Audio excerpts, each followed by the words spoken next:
There's a sun in the sky, there's a cloud drifting by. All kinds of birds make you wish you could fly. And that is our theme for the year, soaring higher. With strength, love, and zeal, we recognize our wholeness and we celebrate our unity.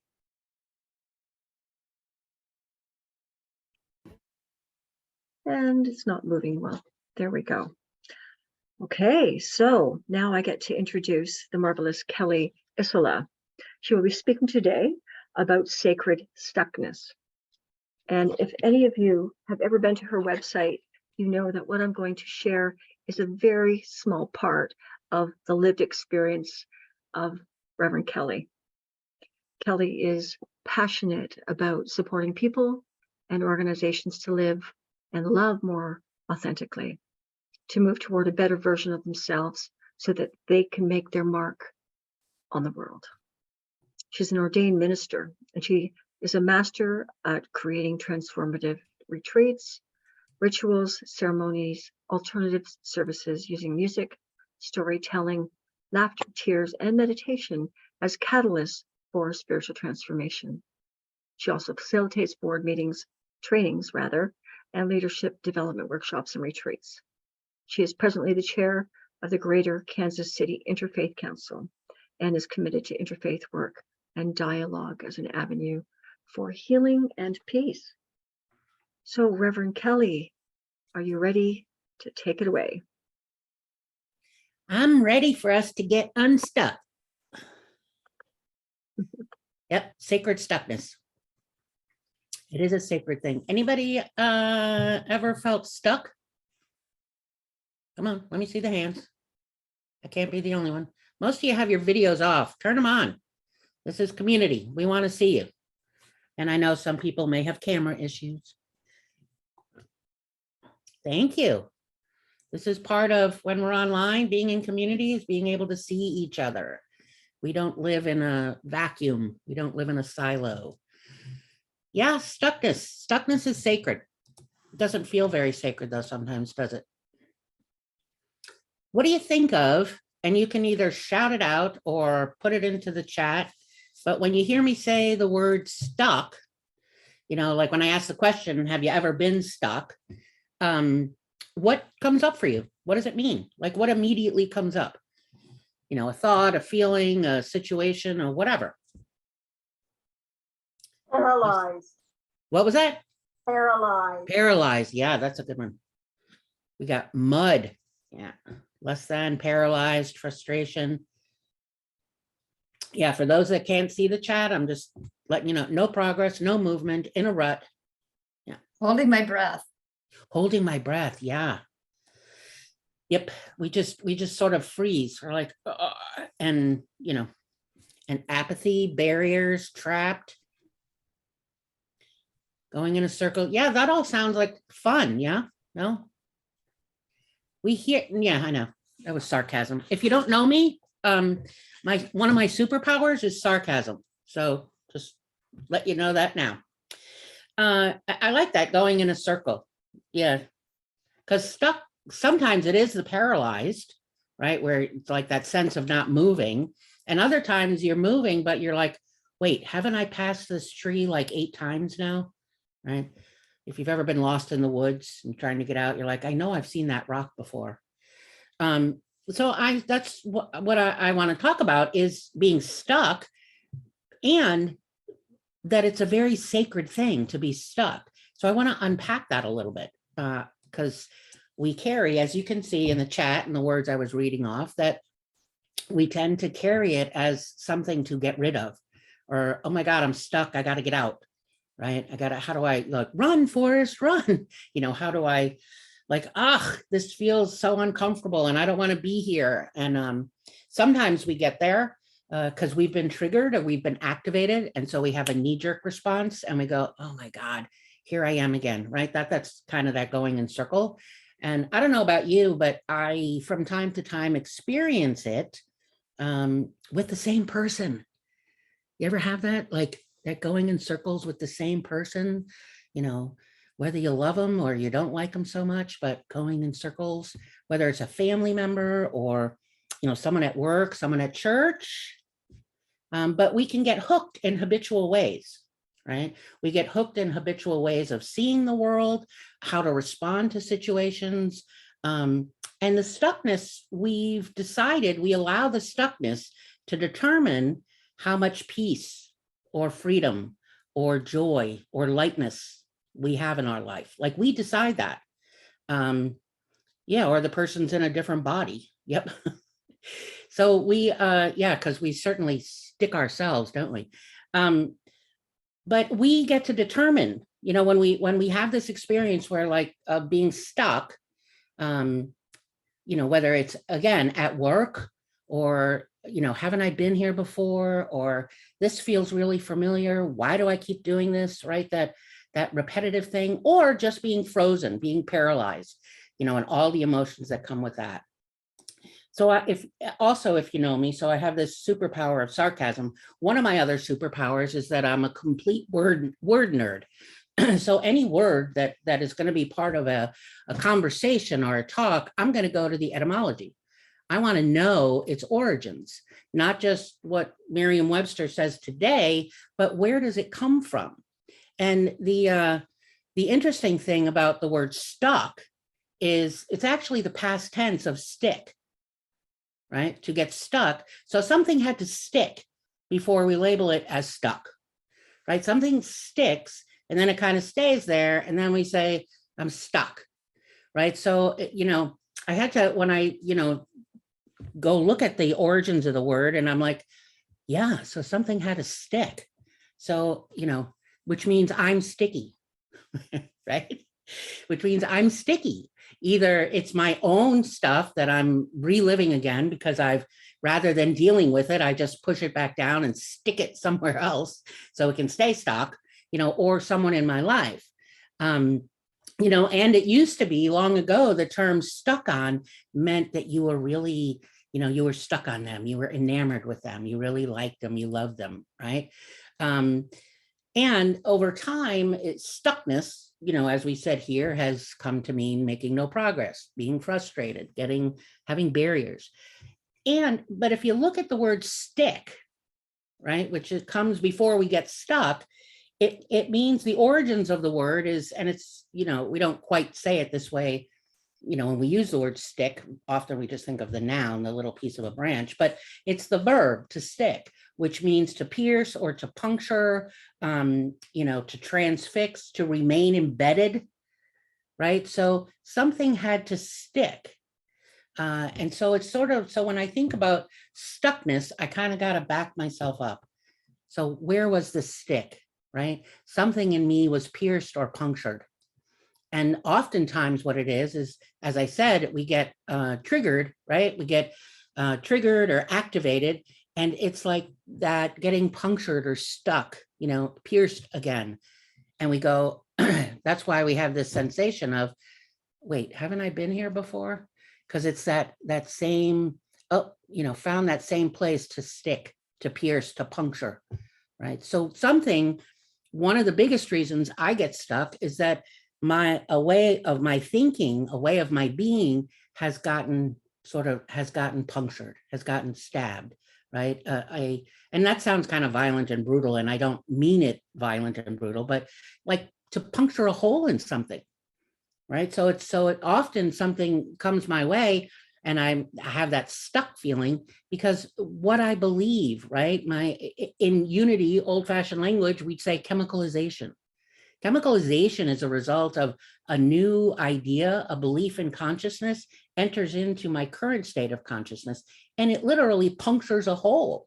And so now we have this, a new idea introduces into our current state of consciousness. And so they start bumping up against each other, right? And it's sort of like it's sticks in there, and new ideas kind of puncture little holes into our way of thinking and believing. And then it sort of starts to merge. And then I'm like, well, I don't know what to believe. So now I'm really stuck, right? Because here's what I've been believing, but here's a new idea. Do I know what that new idea is? Can I believe it? Like, is that true? That seems so different. And now I'm going in a circle, right? Now I see that tree for the 7th time. The thing about stuckness, though, is that we try to think it away. And really, one of the most powerful tools at our disposal is that when we have a sense of being stuck, it's to turn to the body and notice, where is the tension in my body? Because that's where we hold it. It's not, we may have thoughts that kind of collide, or, it may be somebody in my life that I'm like, I can't get past this. Like when I can't move through forgiveness, I'm stuck. It's not a bad thing. It's, recognizing I'm stuck is a good thing. That's what makes it sacred. It's a good thing. It's an idea that there's something happening, within me, and makes me aware that there's something happening. And because it's doesn't feel comfortable, we can have a tendency to sort of file it away. Everybody feels stuck at some point in their life. Everybody. And the older you are, probably the longer your list of times and places and people and things where you've experienced stuck. But it's important to recognize that throughout our whole life, we will feel stuck, because it's a natural part of our evolution. Being stuckness is a natural progression of spiritual evolution. It just is. It's not to be avoided. It's not to be feared. It's not to be, to try to avoid. And we do, because often the feelings that come, well, let me ask you, if you can see the chat box, when you have these experiences of being stuck, what are some of the emotions that come along with it? You can shout it out or type it in the chat.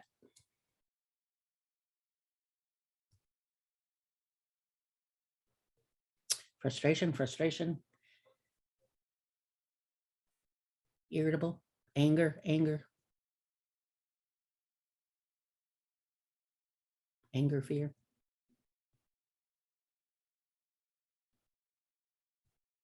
Impatient, yep.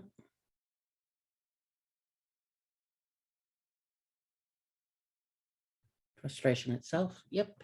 Yeah, frustration itself, like I'm supposed to be somewhere other than I am. Right? When I'm guilt, yes. Helpless, yes. Powerful emotions that really, self-recrimination, avoidance, yes. And if you look down this list, there's a few frustrations, a few angers, irritable, impatient, guilt, helpless, self-recrimination, avoidance. Like, who wants to feel all that? I'm like, wait, I didn't sign up for that.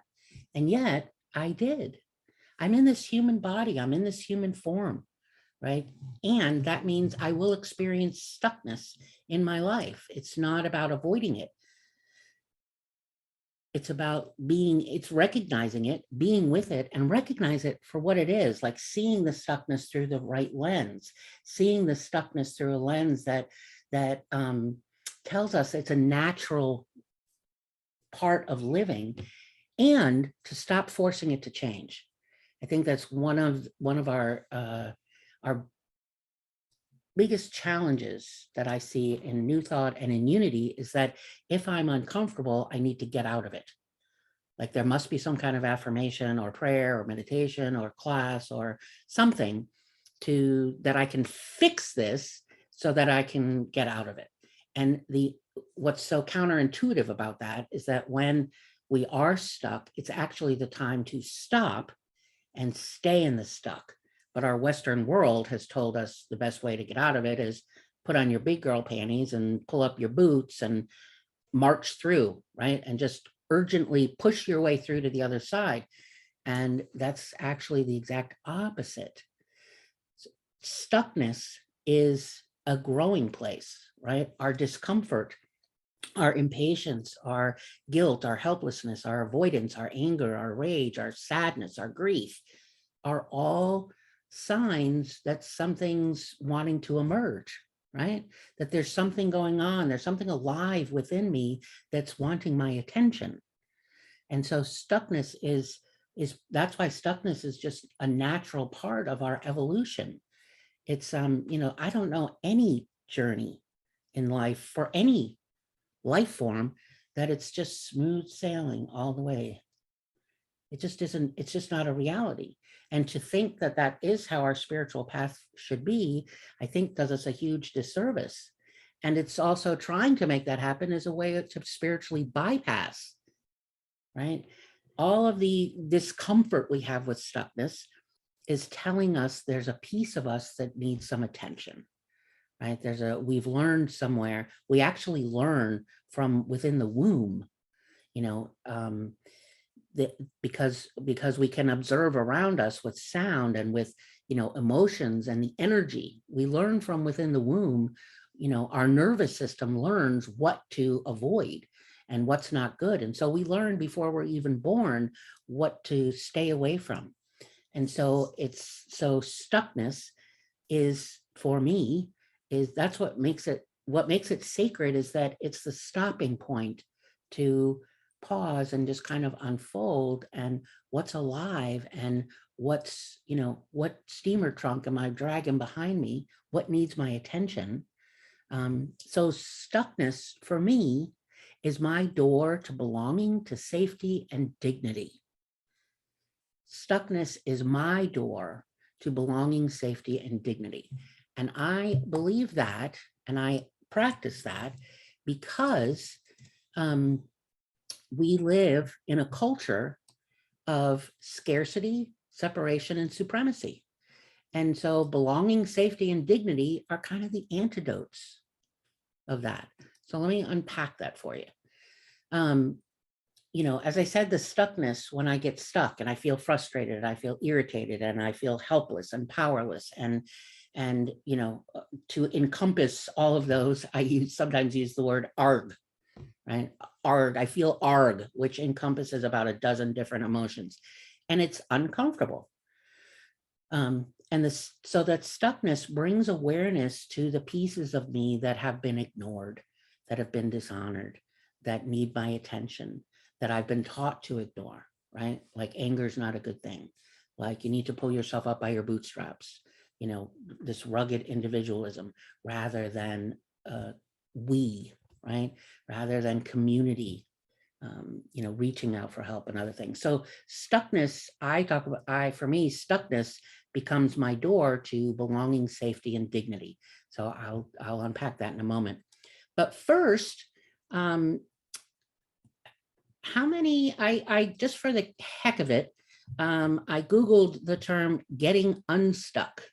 How many, without doing it yourself, don't go to your Google, how many different search responses do you think I got when I typed in getting unstuck? Anybody want to guess?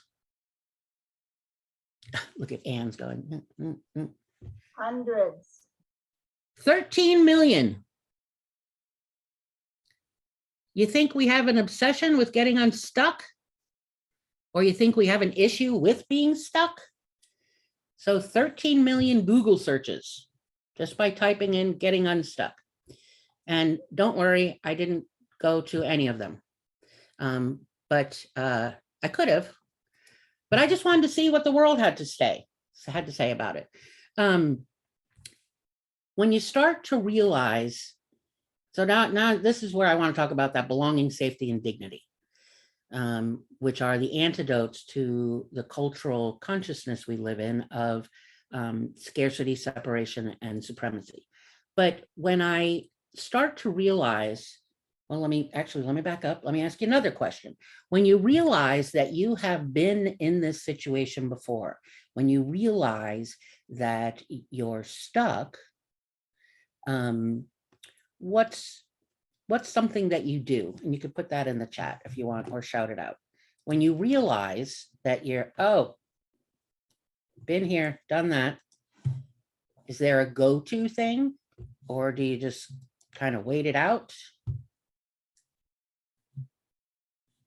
You didn't know there'd be all these quizzes, did you? Breathe, run away. Try to escape. Meditate, yeah.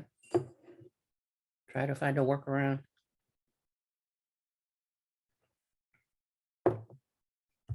Yeah, there's that good counterintuitive thing, look for a solution. Try to change and keep trying. Yeah. Try to find a workaround. Yeah, those are all counterintuitive, actually. Because they all, and the reason I say they're counterintuitive, I'm not picking on anybody. I say they're counterintuitive because they're all a doing thing rather than stop and just be in the stuckness. So we get, most of us, as we saw there, a few of the responses, we get wrapped up in thinking about how to get out of the stuckness, things that I can do to get unstuck. But that's all in the realm of thinking. And we're not going to figure out how to get unstuck through cognitive thinking. And then, oh, if I do this, I do this, I do this. You know what? Okay, so I lied when I said I didn't look at any of those 13 million getting unstuck pages. I did look at one because it said like tactics. And I looked at them and they were like, change your perspective, let go of the past, explore your purpose, practice being hopeful. And it was this list of 7 things. And it wasn't that I didn't agree that these things need to take happen. It was just how it was presented. Yeah, just change your perspective, just like that. But it doesn't work that way. You know, to let go of the past, just do it. That's not how, you know, in our humanity, it's just not how it works. You know, there's kind of process that we go through. There's pausing that needs to go on. There's the breathing. I think Anne said breathe, and, you know, mentioning, you know, just stop. Anybody ever play those Chinese finger puzzles? Sometimes you get them at circuses or fairs. Yeah. If you put your fingers into the Chinese finger puzzle and then you try to pull your fingers out, what happens? You can't. You can't. If you've never experienced a Chinese finger puzzle, ask someone, or go find them in like the dollar store, or go to a fair or a festival or something. But it's just this paper thing that's about this big, and it's woven. And what you do is you put a finger in each end, and then you try to pull your fingers out, and the whole thing tightens up and you cannot get your fingers out. And guess how you get your fingers out? You move your fingers toward each other. It's the same thing with stuckness. We try to pull out of it, and all it does is clamp down harder. The way forward, the way through, the way to be with stuckness is to go toward it, which is kind of the last thing that we really want to do, because if you remember, it was super uncomfortable. Like, I don't want to be uncomfortable. I don't want to feel anger. I don't want to be frustrated. I don't want to be irritable. Well, guess what? You are, if that's how you're feeling, you are. Like, to say, stop arguing with reality, right? And just be how you're feeling, whatever you're thinking. So go toward it. And when I say go toward it, what I mean is that recognize that in the stickiness, in that stuckness, we've kind of gotten fragmented, right? We start pulling it apart thinking, well, if I do this, like if I let go of the past, if I do this, and we start fragmenting ourselves. And that's that consciousness of separation. That's what I'm talking about when I say separation. So I said our culture of separation, supremacy, and scarcity. So separation. So it's just recognizing when I'm stuck that I'm fragmented, and it's okay, right? That the thoughts and emotions are these separate things, and they can get louder and louder until I become aware of them and recognize that I need to bring them in. So the opposite of separation is belonging, right? That's why I said that my stuckness is my door to belonging, because I recognize when I'm stuck, there's a consciousness of separation at work. So recognizing that, what is it that, you know, that brings me to that place of belonging, right? What is it, and what is it that keeps me from moving into that? And what is it that I might be afraid of, right? When I find I'm in this stuck, whether frozen or, oh, there's that tree again for the 7th time, right? And what is one thing in moving myself into a sense of belonging, which means someone else. It's not like moving into a sense of belonging all by myself, but pick up the phone, go see someone here, go visit Kitchener from Ottawa, right? That's a belonging. That separation, when I know I'm fragmented and I'm in my stuckness, it's a connecting with another. The other doorway that I mentioned, so my stuckness is my doorway to belonging, to safety, and dignity. So safety is the opposite. You heard me say a consciousness of separation, supremacy, and scarcity. And by supremacy, I just mean there's a dominant paradigm that we kind of operate in that we think is normal, right? That this rugged individualism, it's very much connected to the separation and having a sense of belonging. But the safety is, that if I'm frozen in my stuckness, I'm needing a place of safety. Emotional safety is really what I'm talking about. Emotional safety for healing of the wounds, emotional safety to bring those fragmented pieces together, right? To imagine a new practice, to imagine a way of creating, a different shared future. And so the safety is just reimagining my wellness. It's not avoiding what is. Stuckness will naturally dissolve if you just leave it alone. But we have a practice of, we got to push through, we got to change it, this is not good, I'm uncomfortable, I shouldn't be this way. If I was doing enough affirmations, praying enough, meditating enough, being spiritual enough, blah, blah, blah, blah, blah, blah, blah, starts to sound like the adults on Peanuts. There is none of that. There's no such thing as enough.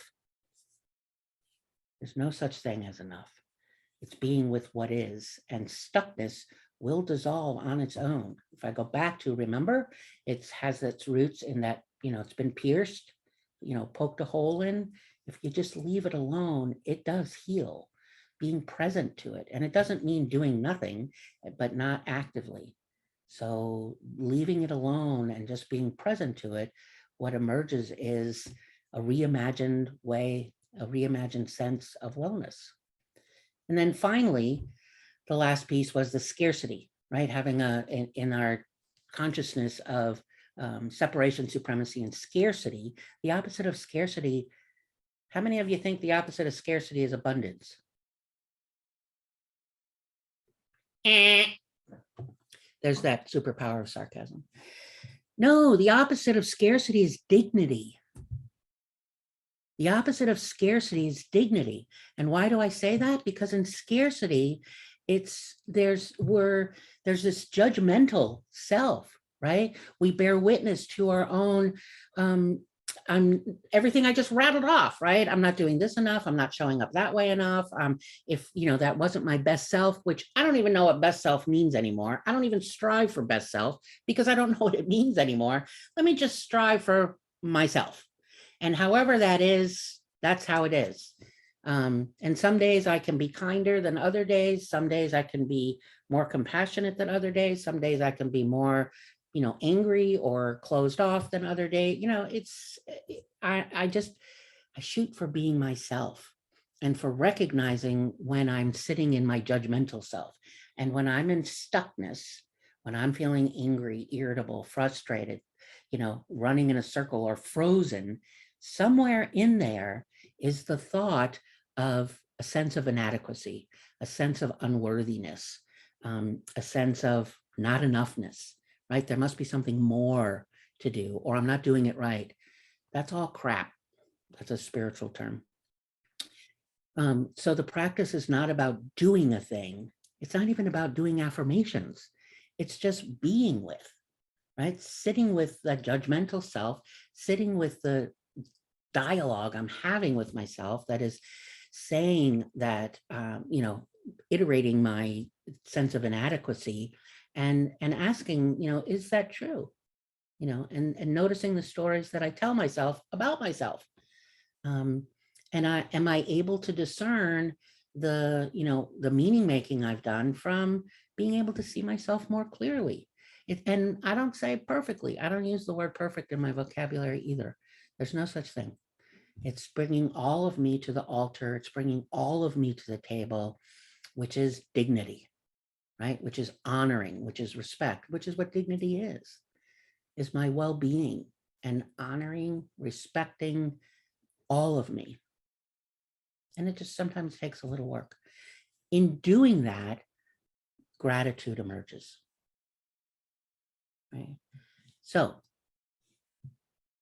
stuckness is my door to belonging, safety, and dignity. I don't want to just move through getting unstuck.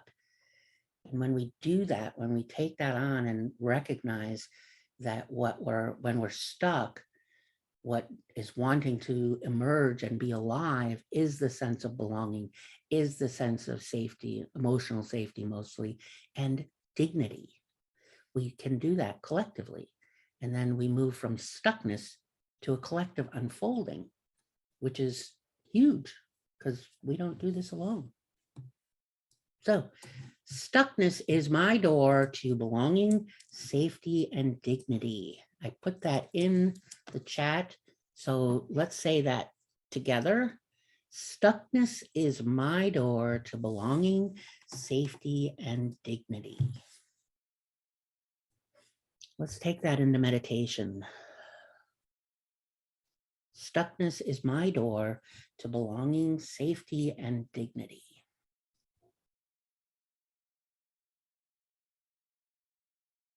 So we'll do a collective act of solidarity, which is a breath in, and then exhale.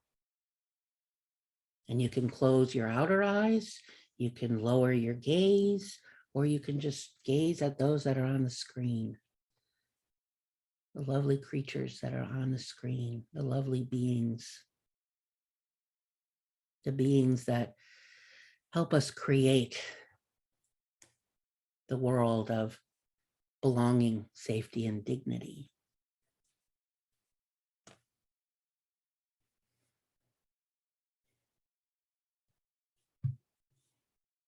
So bring to mind a place of stuckness. Doesn't have to be a big place. Could be at work, could be with a friend, family member. But that sense of stuck where, I think I've been here before.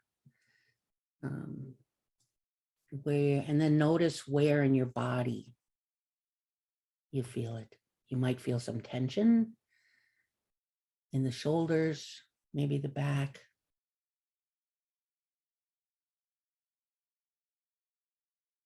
And continue to breathe.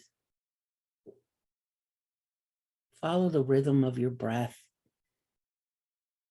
Don't have to change the pace, just follow the rhythm.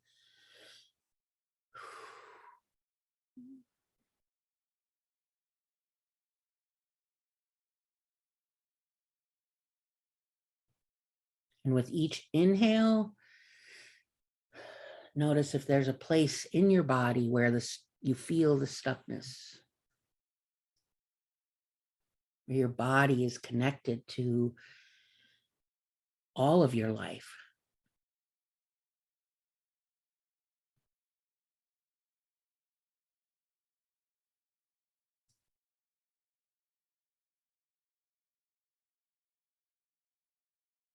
And if you find a place in your body of tension or contraction, as you think about something in life where you have a sense of stuckness, if you find a place in your body,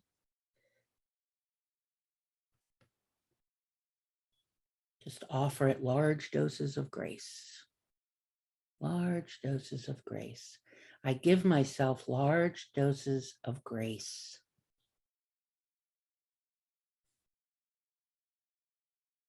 I give myself large doses of grace.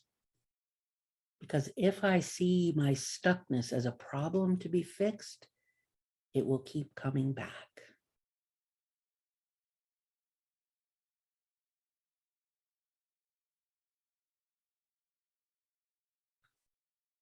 To recognize it as stuckness as a necessary part of our journey, of our spiritual evolution.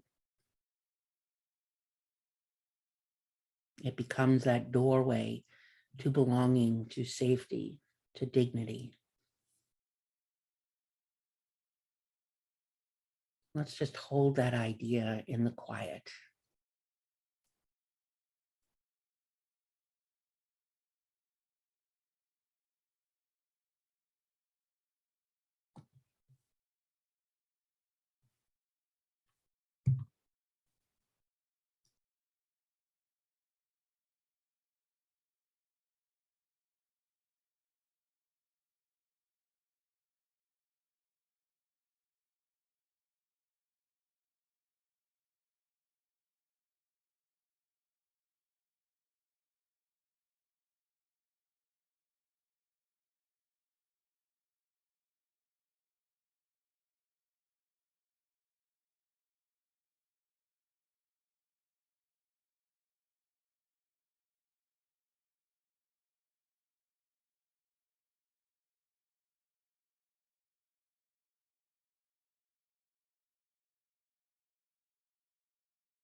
My sacred stuckness is my doorway to belonging, safety, and dignity.